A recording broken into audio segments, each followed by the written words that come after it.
Well, thanks for dropping by today, and I'm so happy that you're here because we're just coming off of the heels of Wonder Festival from Japan and Toy Fair 2019. And granted, at both of those events, we saw several companies announce several things. Well, for our purposes here, the most important of those things would be from the various Transformers lines. And that got me thinking that we've had a lot of reveals, both official and unofficial, since 2019 has sort of kicked into high gear. And none of them are items that I've had an opportunity yet to sort of address and give some preliminary thoughts on. So, if you will, jump back with me to the far-flung days of January. We're going to start off with last month. And we're going to sort of take a chronological look at what's been revealed so far in both January and February, and sort of use that to evaluate how the outlook is going forward in 2019 for Transformers collectors and perhaps toy collectors in general. So stick around. We're going to see how collecting is shaping up for 2019 in the latest GotBot True review.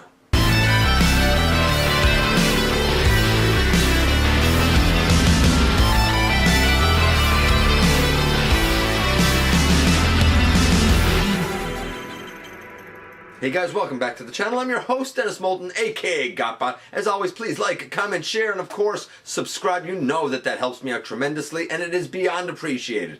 Check out Machinery of Man, the Everything Factor, Transformers Collectors, NL, and me everywhere. And we're going to talk reveals. A whole lot of reveals. And I feel like I kind of got to go back in time a little bit, because since January has come in, we've had an awful lot of things. Now, I'm not going to be the guy who's going to get here and show you a bunch of pictures that you've already seen 100 times, I'm sure, by now.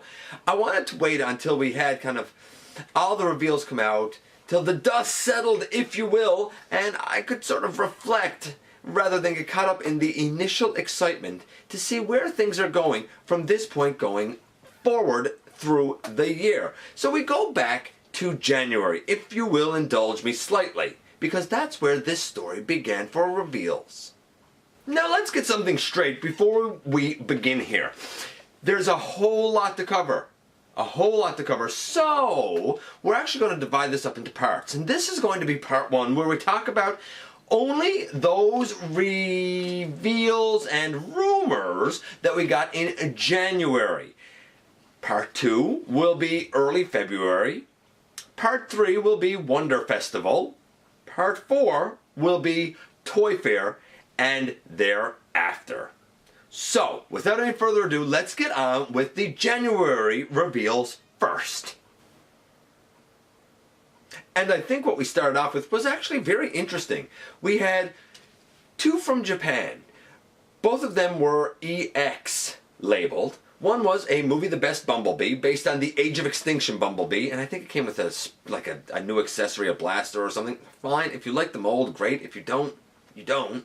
And then EX Studio Series Drift, which is the Drift coming with the little Dinobots. Now, my understanding is that Drift was actually Studio Series 36?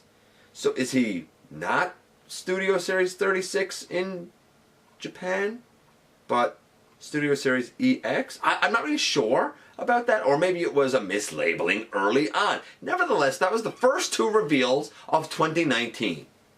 And they were fine, I guess. Sort of lackluster. If you were into the cute baby Dinobots from Age of Extinction, I believe it was, maybe last night, I'm not sure, then hey, perhaps that's for you. It's not really for me. Not that interesting of a reveal. But things would begin to pick up quickly, now wouldn't they? Because the next thing we had was a reveal from Prime 1 Studios showing a rather detailed and glorious statue of Optimus Prime as he appeared in the Bumblebee movie. Now, I think this thing is beautiful, but it's definitely for a very discerning collector, a very specific collector that's into those high-end statues. Does it look great? Yeah, it looks tremendous. It was really, though, just a tease, and there's a lot more to see of it. If I'm not mistaken, I believe it was shown in like kind of a grayscale type of deal. I don't think that there has been, even as of right now, a kind of full reveal of a full paint job. I'd love to see it, but it looked very promising from what we saw. Very, I'm going to say G1 inspired, as much as the Optimus from the B movie is G1 inspired.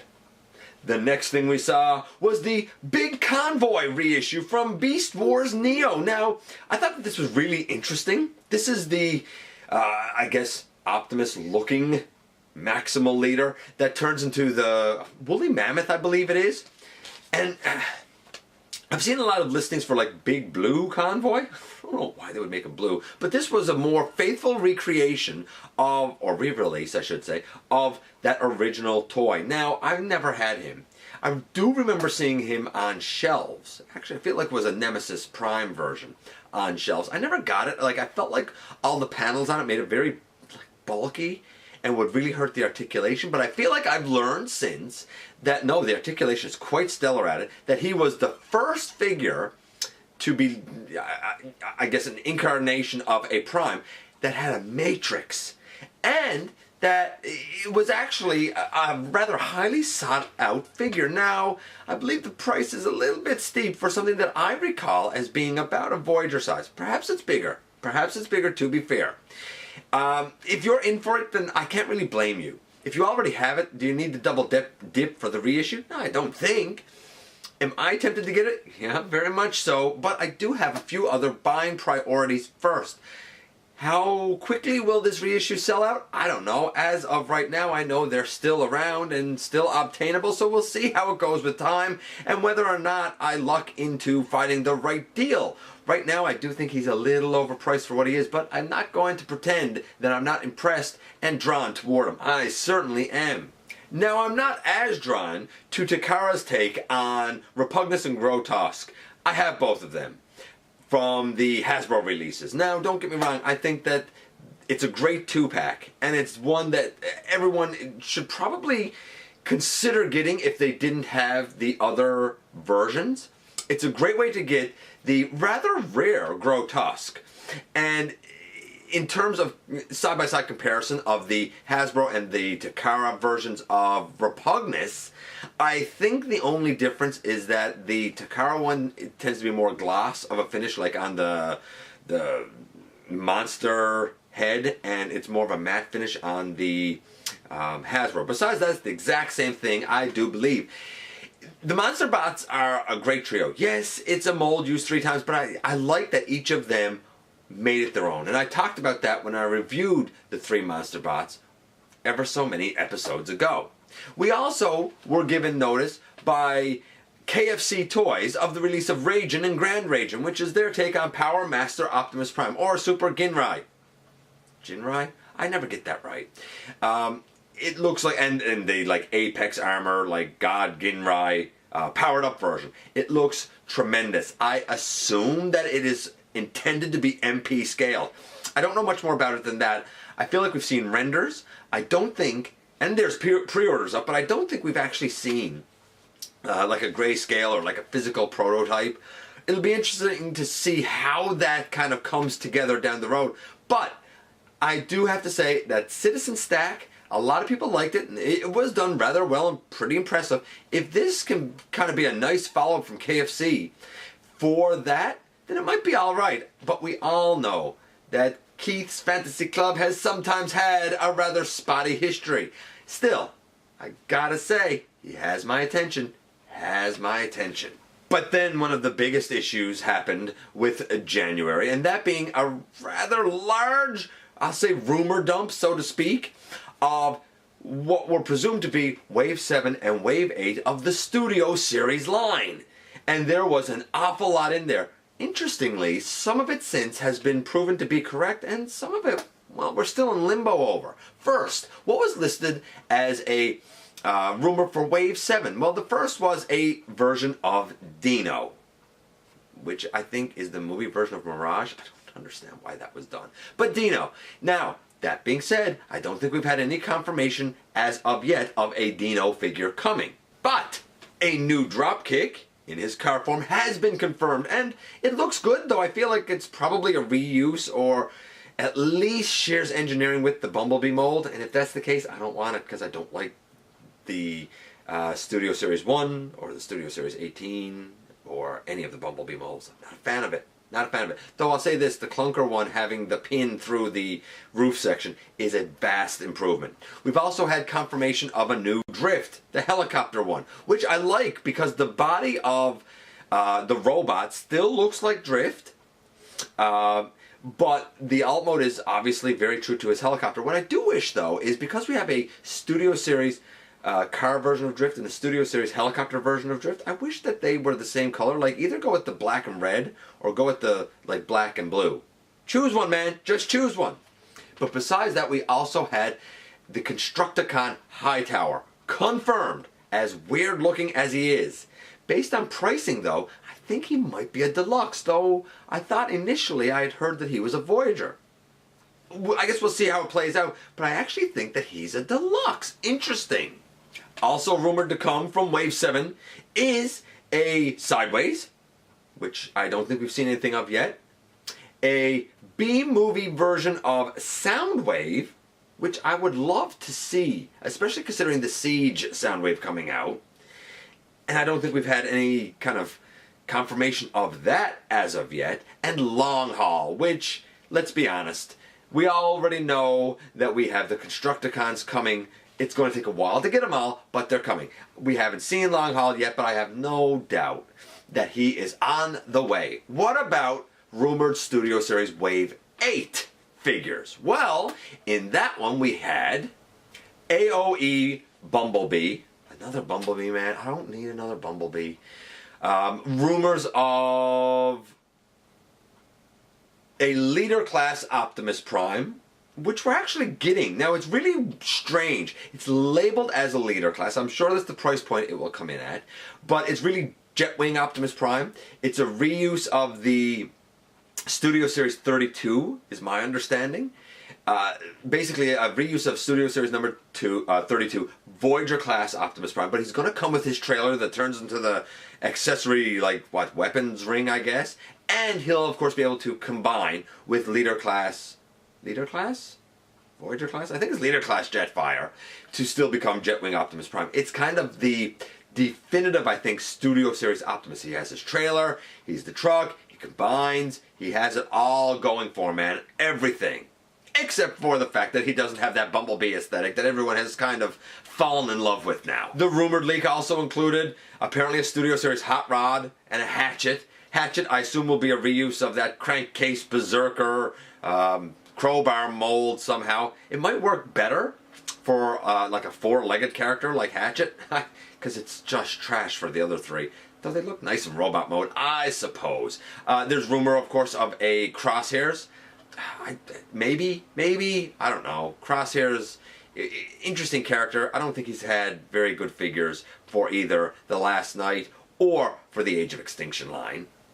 Apparently there's going to be a Dark of the Moon Ironhide. I've heard he's going to be leader class. We'll see. KSI Boss, or a repaint of Nitro Zeus, if you will. That's been confirmed. It looks great. I like the Nitro mold. I already have that. I thought it was a nice use to reuse it for the exclusive Thundercracker. It's nice having it repainted here. If you do not have a version of that mold, hey, it's worth getting. By the way, we also saw pictures of the upcoming Cogman, repaint of the Last Knight Cogman, who I said was the one deluxe class figure that I thought was actually worth his price. He is fantastic.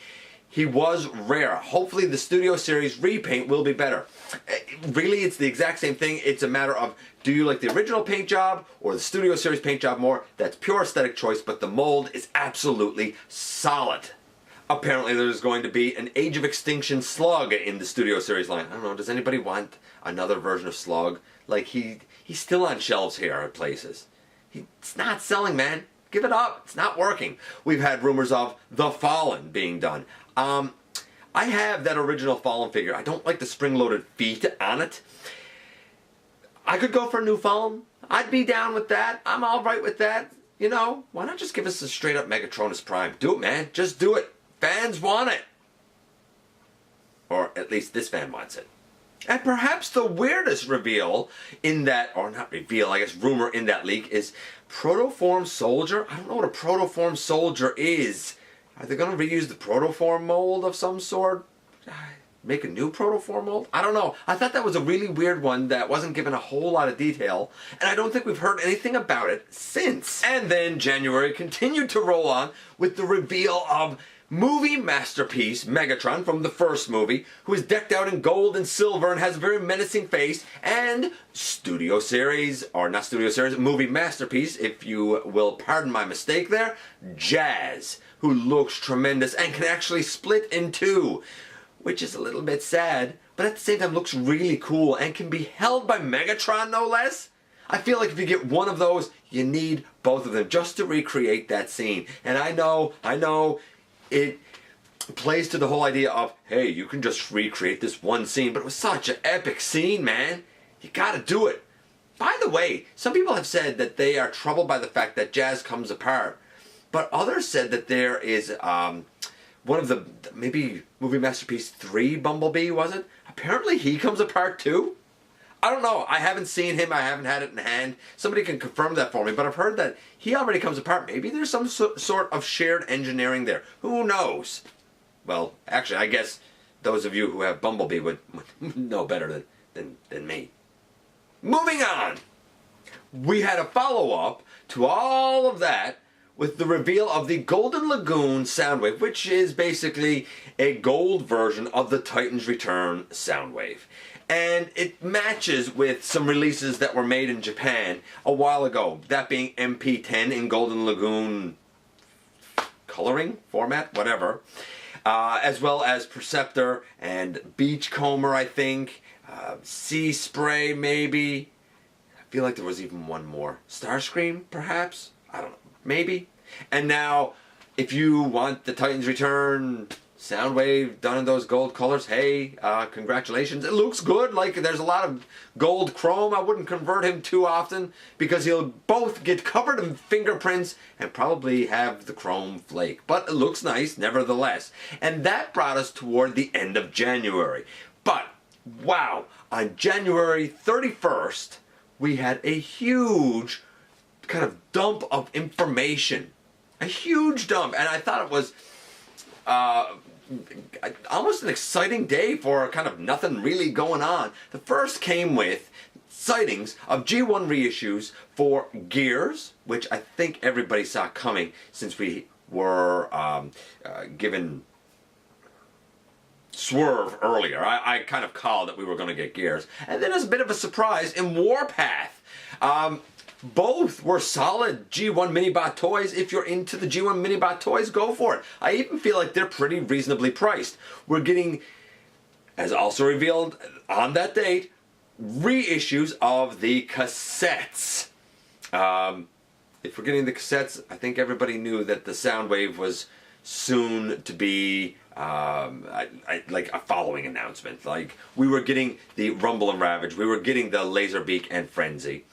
If you're getting those, obviously they're going to reissue Soundwave. That was kind of a foregone conclusion. I never owned the Soundwave figure myself in G1, but I knew someone who did, and I did get to play with it a couple of times. Man, that was such a fantastic, fun, solid figure. And I enjoyed the G1 cassettes. They were great. And I am fully confident that this will be a faithful recreation. I think the cassettes will be reasonably priced. I think Soundwave will be overpriced. Speaking of overpriced, come on, that G1 Optimus without his trailer? Granted, you get two blasters, but come on, he doesn't have his trailer. Here, in my neck of the woods, he retails for $69.99 Canadian. The going price right now for a leader class figure. No one is ever going to convince me that that G1 Optimus reissue without his trailer is worth the same price and the same amount as currently Siege Ultra Magnus and Siege Shockwave. No, he's not. Not to say that those two Siege Leader class figures are necessarily worth that price either. But when you're kind of comparing apples to apples there, no man. Do not tell me that that G1 Optimus and Siege Ultra Magnus are at the same level. They're not. No way about it. But that's not all we got on that date. No. Flame Toys showed us their Farai model Optimus Prime, who is very IDW inspired, pretty posable, and my understanding is that these kits are kind of like simplified, like simplified Gundam kits, although there are more expensive and more complicated ones that we'll talk about in a little bit that I think are actually more akin to like a Gundam style type of kit. Nevertheless, this one looked pretty good. It was a nice little fun reveal. At least for anybody who's into models that don't actually transform, but make really nice posable representations of the character. And this Optimus Prime is no exception. It looks great. We also learned that we were going to be getting MP44 Optimus Prime released in North America. I find this very interesting. Yes, we have gotten certain masterpiece releases over the years here in North America. They've been renumbered and kind of sometimes repackaged with different accessories or whatever by Hasbro. And they've been a slightly different release than their Takara counterpart. For example, MP Bumblebee was MP21, as I recall, in Japan, but I believe he wasn't MP21 over here. I want to say like MP8, 10, 9, something like that. It was a different numbering system. But MP44 is MP44. And here in Canada, my understanding is he's going to be an EB Games exclusive. He's also going to be released in the US. I think that's great. Word has it, that's not the only MP we're getting. I find it very interesting that we are getting MP44 coming out in North America with its proper numbering. I assume that this has something to do with the relationship being a unified brand experience between both Hasbro and Takara. And if it brings more kind of MPs to the market for more fans, then perhaps it's a good thing. Although that depends, because we also have quite a price tag going with it. I gotta say, I've never been an MP collector, and I'm kind of glad now that I didn't jump down that rabbit hole, because I don't think it's for me. Certainly not at the costs that they're going for now. I'll say this, there are two third-party options for Masterpiece Optimus now, or a version 3 thereof. That being the Transform Element one and the Magic Square one. When you put the two of those up next to MP44, I have to be honest, for value for money, for my taste, from what I've seen, now I must admit I don't have any of them in hand, but the one that tends to impress me the most is Magic Square. That's just me. Of course, you'll make your own choices about your own collection and your own purchasing habits. And finally, we're beginning to wind down January with two more Studio Series reveals that were shown, that being the Studio Series 38 Optimus Prime that a lot of people are kind of getting in hand now. Seems like a solid figure for the most part. Yes, it's a bit stylized, and yes, it's a bit G1. It's a kind of a mix of both, but it's a really nice Optimus for the most part. I'm curious to get my own hands on it, though I think that will be some ways away yet. In conjunction with that, we had Studio Series 37, the pogo sticking Rampage Constructicon vehicle, who surprisingly seems to be a pretty cool iteration of the character.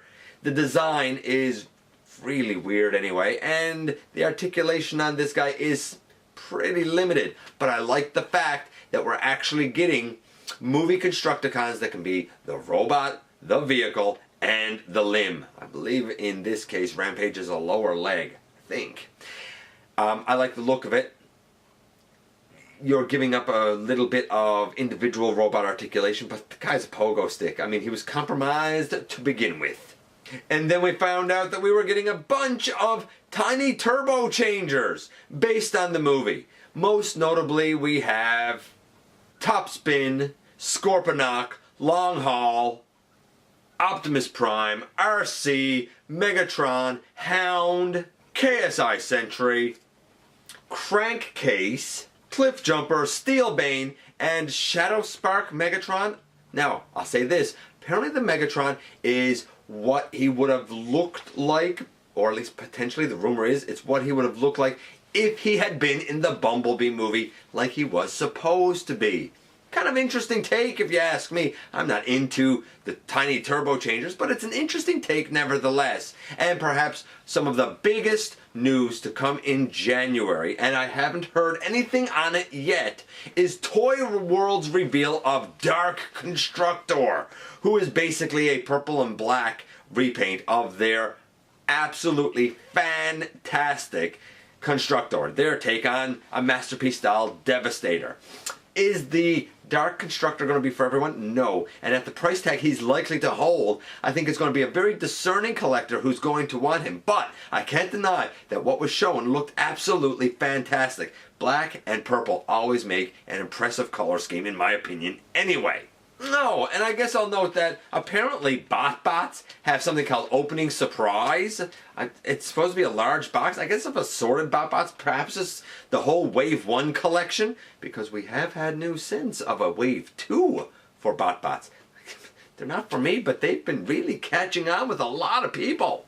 And so that brings us to the end of part 1 and the end of January. We're getting ready to move into early February, where we will discuss a lot more reveals that have happened and rumors that have come up in terms of the 35th anniversary, the Cyberverse line, the Studio series, and of course, everybody's favorite main line, that of Siege. So, stick around because we're only getting warmed up. Thanks for being here now, giving me some of your extremely valuable time. You know how appreciated it is. Please hit that subscribe button. You know how much it helps. And I very much look forward to the next time that you and I get together to have another visit in part 2 of this discussion right here inside the videos.